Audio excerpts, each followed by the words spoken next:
justo en la casa donde dormía su familia. 11 de ellos murieron instantáneamente. Y todo se encendió, y luego a mi hermana le cayó un muro de contención, y luego la explosión, así los mató a todos. Fallecieron 2 hermanas, 2 cuñados y 7 sobrinos. Escucharon un estruendo y segundos después, todos estaban envueltos en llamas. Estaba acostado, de repente me levanté y fue cuando explotó las ventanas hacia adentro. Y fue cuando ya nos levantamos todos, así nos agachamos y que nos salimos. Pero ya todo estaba ardiendo por todos lados. El más pequeño de los sobrinos tenía 1 año de edad y el más grande apenas 24. Como si no fuera suficiente, entre los escombros no encontraron a su madre de 60 años, ni a 2 hermanas gemelas de 24 años.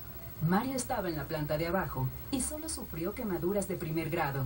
Todos coinciden en que su sobrevivencia es un verdadero milagro. Proyecto 40. Esas son las huellas, pero ¿cómo ocurrió? Vamos a revisar a detalle. Así fueron los primeros momentos tras el percance de la pipa de gas en San Pedro Jalostoc, Ecatepec. Quienes grabaron estas imágenes no podían creer la dimensión del desastre. Hasta donde los primeros peritajes han permitido establecer el doble remolque se trasladaba hacia el Distrito Federal. Al llegar al kilómetro 14 de la México-Pachuca, el segundo contenedor se desprendió y golpeó contra el muro de contención. Esto generó que explotara.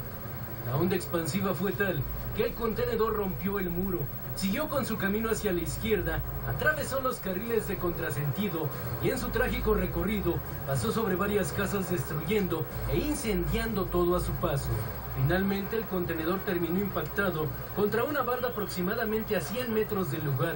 Así se comprende cómo es que algunos vehículos sobre la carretera se calcinaron.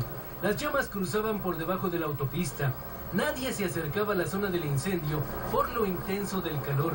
El temor a otra explosión era latente. Es increíble. Más aún, al percibirse algunas detonaciones, la desesperación crecía al escuchar gritos de un menor.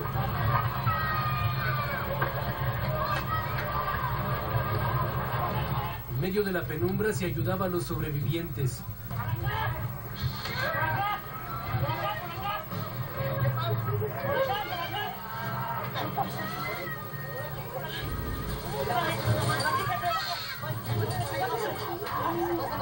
Tras romper la malla ciclónica, automovilistas que pasaban por la zona iniciaron el rescate de los lesionados. Fueron los primeros momentos del desastre en Jalostoc. Proyecto 40. Esta tarde la Comisión Permanente del Congreso de la Unión guardó 1 minuto de silencio en memoria de las personas que perdieron la vida en este accidente. Los legisladores pidieron a las autoridades federales, estatales y municipales hacerles llegar a los afectados los apoyos médicos y económicos necesarios. Además, por supuesto, exigieron una investigación para deslindar responsabilidades. Quien también envió sus condolencias a los familiares de las víctimas fue el Papa Francisco.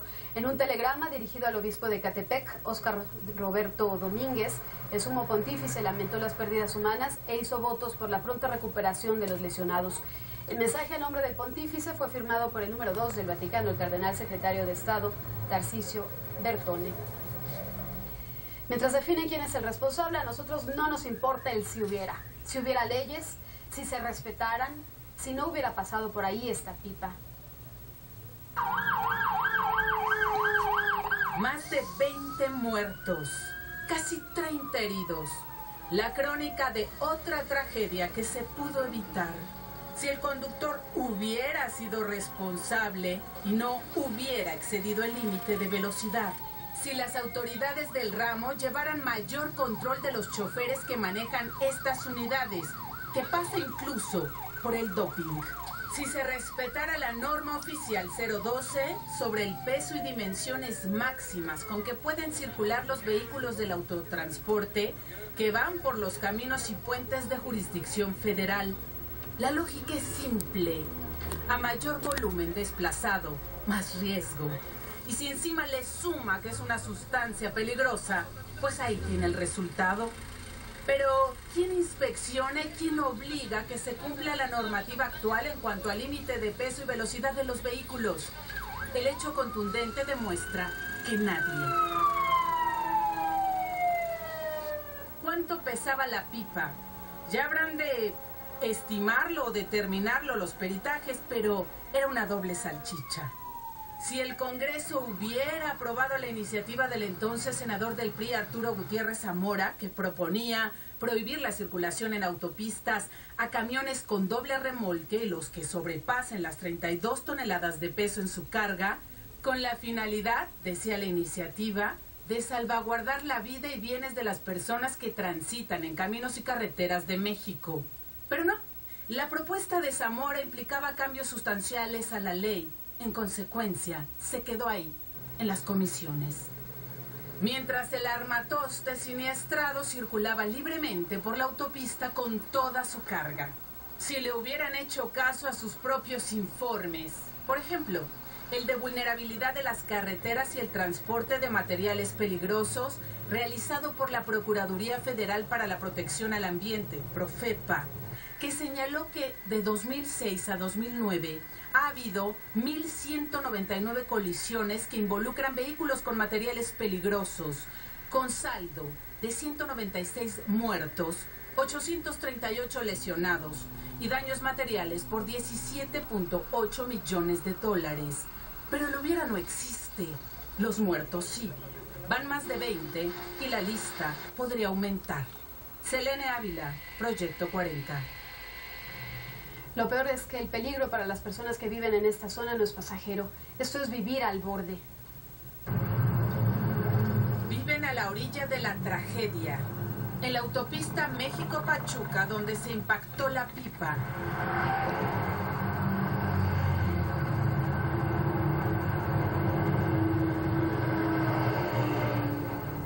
Podría ocurrir otro accidente ahora mismo, cualquier día y a cualquier hora. Siempre se oye que ya cuando pasa la cruz, pasa todo, ya hubo choque. La distancia que hay entre la gente que está caminando y la autopista es nada. Si se llega a impactar un vehículo, pues obviamente se los lleva sin que haya absolutamente nada que le detenga. La gente camina a la orilla de la autopista porque además ya no tienen por otro lado por donde caminar. Los vecinos refieren que llegaron a vivir a esa zona cuando eran ejidos que se dividieron en lotes. ¿Hace cuántos años, María del Pilar, que vive aquí? 23.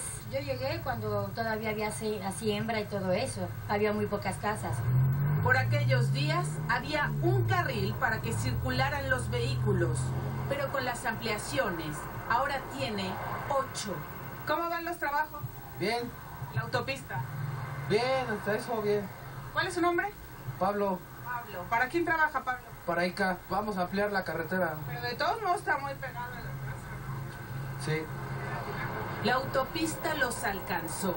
Viene un coche sin frenos y sí se me impacta aquí. Y antes no. Antes teníamos toda esa parte de allá, había mucho vegetación, había árboles, había pasto. Entonces si se impacta entre el árbol y la vegetación y nosotros estábamos seguras. De los casos impactarán sobre esto y en el caso de la pipa, pues por supuesto con la explosión se lleva absolutamente todo y se mete hasta allá, hasta las casas. Es el desorden que hay en el tema urbano.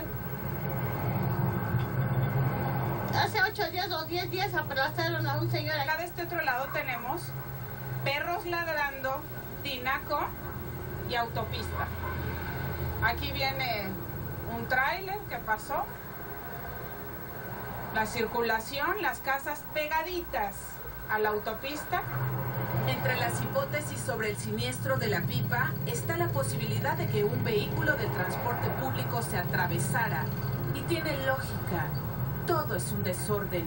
Los peceros se detienen a cargar y descargar en plena autopista.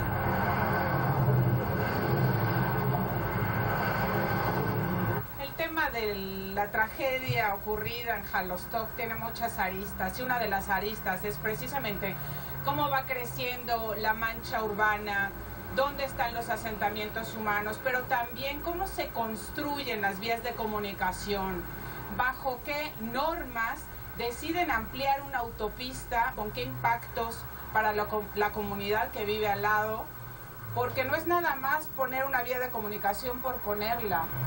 ¿Dónde está el plan de desarrollo urbano, estatal y municipal?